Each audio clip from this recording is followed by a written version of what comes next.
I was 17 when I went to stay in my uncle's village in Punjab. It was one of those remote villages where people still cooked over firewood and slept under mosquito nets. My parents sent me there for a change of environment after I had a breakdown in school. I remember my first night clearly. It was quiet, too quiet. No cars, no TV sounds, no barking dogs. That was the first thing I noticed. There were no dogs in the village. Not one. When I asked my cousin Omar about it, he laughed nervously and said, "Dogs don't survive here. They go mad or just disappear." I thought he was joking. That night, as I lay in bed, I heard something outside the small mud house. Footsteps. Slow, dragging, heavy footsteps. Then, a whisper. "Mad call, don't open your eyes." I froze. My heart was pounding like it would burst through my chest. The whisper felt like it was inside the room, inches from my ear, but no one was there. I stayed still. I didn't move. I didn't breathe. The next morning, my bedsheet had muddy handprints on it. I told Omar about it. He turned pale.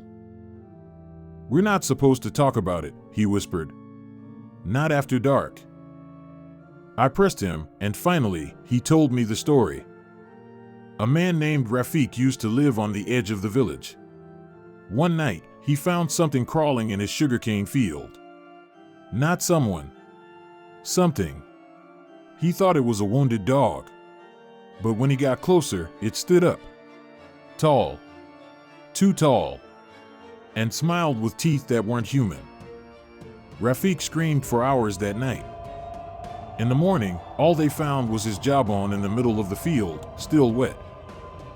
Since then, anyone who stays out after dark sees her. They call her Chupwali, the quiet one. She watches. She whispers. She takes what she wants. That's why the village has no dogs. Dogs bark when they see her. And she doesn't like to be seen. I decided I'd had enough. I packed my bag and told my uncle I was leaving the next day. That night, power went out. Total darkness. Around 2:13 a.m., I heard it again. Drag, step, drag, step. And then, the whisper right beside my ear. "Why do you want to leave me?" I screamed. Omar rushed in. We lit a lantern. No one was there.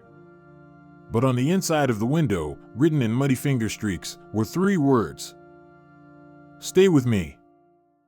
I left the next morning. But sometimes, when I close my eyes at night, I hear her dragging footsteps again. And I wonder, did I really leave her behind?